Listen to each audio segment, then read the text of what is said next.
But what I'd like to do is put together a more general report. Most of the information currently that people receive about JaxPort is either produced by JaxPort and is more promotional, or is a form of boosterism based on the Chamber of Commerce or perhaps businesses that have a direct stake in the economic outcome of the port.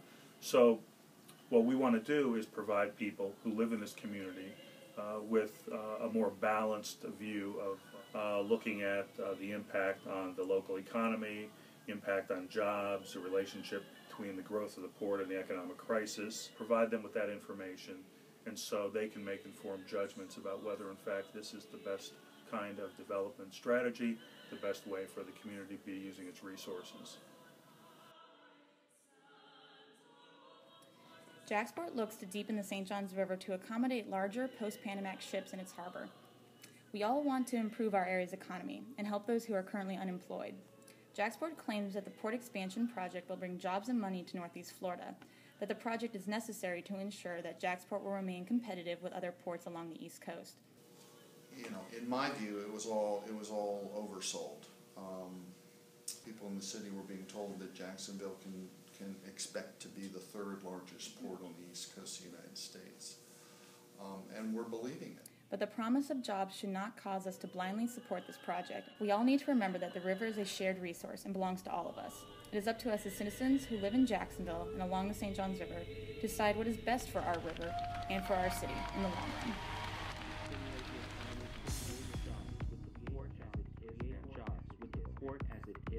Below capacity. Underutilized. Why? Why expand JaxPort? Join a special research team from the University of North Florida as they take a look at the issue from a broad spectrum of disciplines. Take into account with us the economic and political perspective, but also the public health, historical, and anthropological insights. Plus, a report on factors of real job creation, along with biological and chemical impacts on the environment resulting from port activity. The economic and environmental costs of operating a port are concentrated on the local economy, but the benefits are dispersed away. Is expanding the port in hopes of attracting Asian exporters the best plan?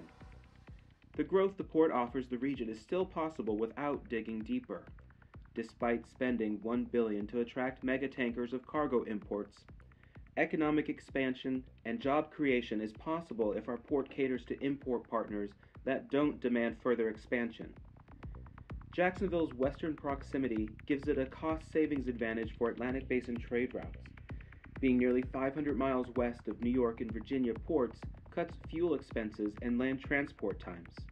And with easy access to 3 major railroads and 3 major highways, our shippers find it easy to move their cargo through the port of Jacksonville. Jacksonville has one of the most developed intermodal drayage systems in the country, with easy access to main transportation lanes in all directions. Economists agree more jobs are possible by stimulating the expansion of the local export producers than becoming the unloading point for trillions of tons of merchandise destined for consumers far and wide.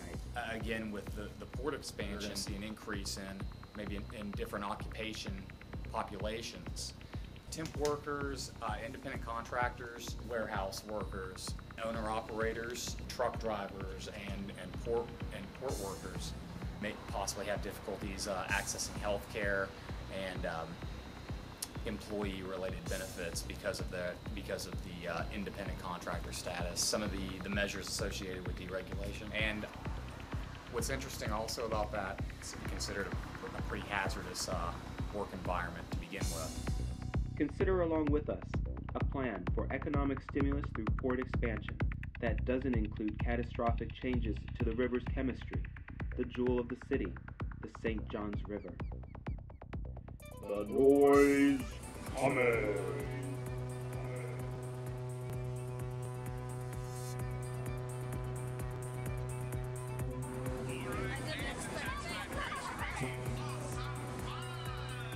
Beyond the profits from construction, maintenance, and the supporting infrastructure of the port, little impact is felt from a port expansion by the majority of citizens or businesses in the region. Except for increased congestion on the local roadways, few notice the environmental degradation created by the port, except the minority who are in the port area or along the river. Air travels.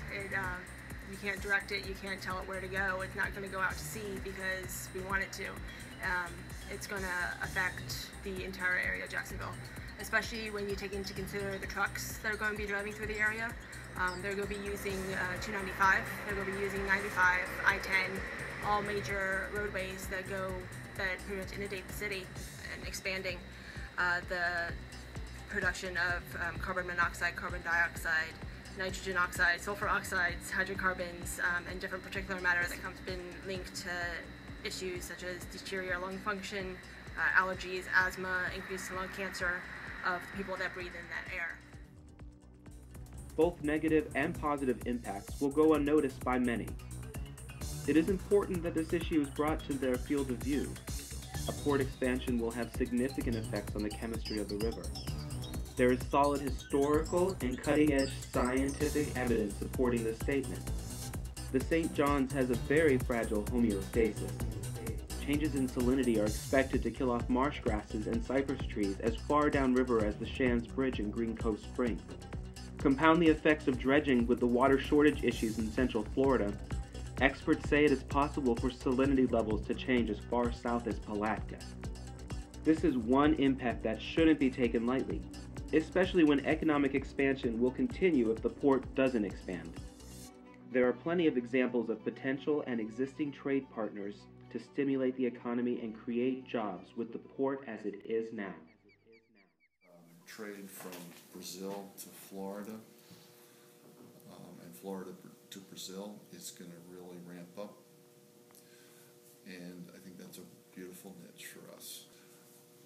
We also seem to be having a fair amount of luck getting cargo shipped through the Suez Canal.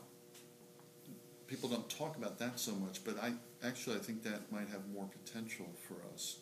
And these wonderful big ships that are supposed to come through Panama. I was going to ask, why don't you think the Suez gets as much?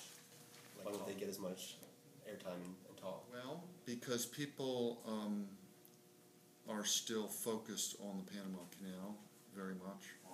Hard to change the conversation. You know, it's hard to get people to, sorry, wrong canal. You know, we should have been focusing on the Suez. So I think Jacksonville is home to the St. John's Federal Waterway. The Army Corps of Engineers is planning to deepen Mayport Harbor to facilitate larger aircraft carriers. The economic activity engine of JaxPort brings the federal channel all the way up to the Talleyrand docks. A lot of energy has been put into attracting federal money for dredging as far upriver as possible. Deepening proponents have, however, already conceded that it is not feasible to deepen all the way to Talleyrand. Hopes now are to have the mile point cross currents corrected to increase accessibility to the port during changing tides, and to blast the bedrock under the river to deepen it to as much as 52 feet to feed the proposed Hanjin terminal with post-Panamax supratankers. The following data was retrieved from a U.S. trade database provided by the U.S. Census Bureau. Data is visualized using Google Motion Graphs. By comparing trade volume by country and commodity across 10 years, we can show where JaxPort's current strengths are and identify low-hanging fruit for trade development, as well as pinpoint where the region's greatest opportunities lie to add new manufacturing and logistic jobs to feed an expanding port economy with existing infrastructure. First, observe the trends of where the imports are coming from. You will notice the rise and fall of the Chrysler-Daimler merger reflected in the German import level. But we also see a rise in a number of smaller partners. New activity continues to appear as the large players contract significantly. So what is going out of JaxPort? Do the changes in the level of exports to the Middle East indicate military and Defense Department contractors supporting U.S. wars? These motion charts and others are available for further review on UNF's College of Arts and Sciences Center for Community Initiative's Ports Project page at unf.edu. The research project will continue really indefinitely because JaxPort is sort of a dynamic economic enterprise. We don't know exactly what the future will hold.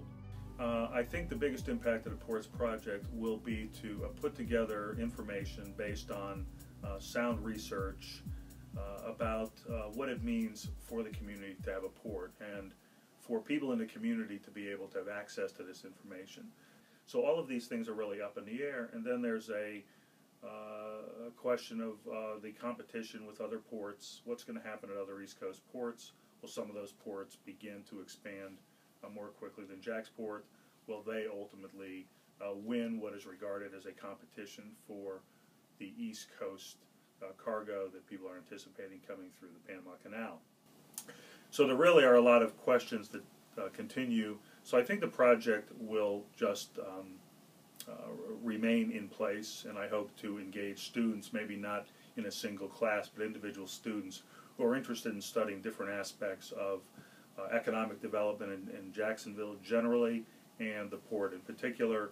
One of the best things to do is simply go to the Ports Project website at UNF. It gives people a kind of general sense of what the project is about. There are reports there based on the work that's been done by me, other students. There's lots of links that will, I think, illuminate for individuals what it is about ports it's worth studying. And then, of course, students who are interested in doing this can contact me individually, and we can set up directed independent studies and work together on various projects. I'm hoping that there will always be students who are interested in looking at this phenomenon, and again, not only in sociology, but in other disciplines as well.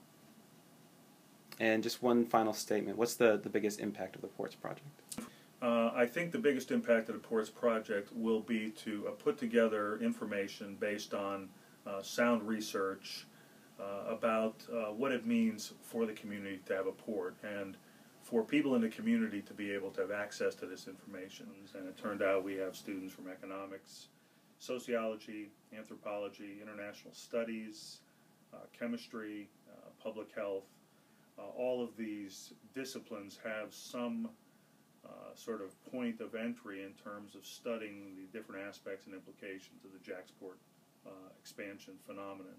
And so the idea is to bring together a group of students to do a kind of interdisciplinary, multidisciplinary analysis of what the implications are of this growth strategy for Jacksonville and the region. Students can do directed independent studies, and I expect to continue working in this area as well. As a sociologist, I'm interested in economic sociology, I'm interested in organizations, I'm interested in labor.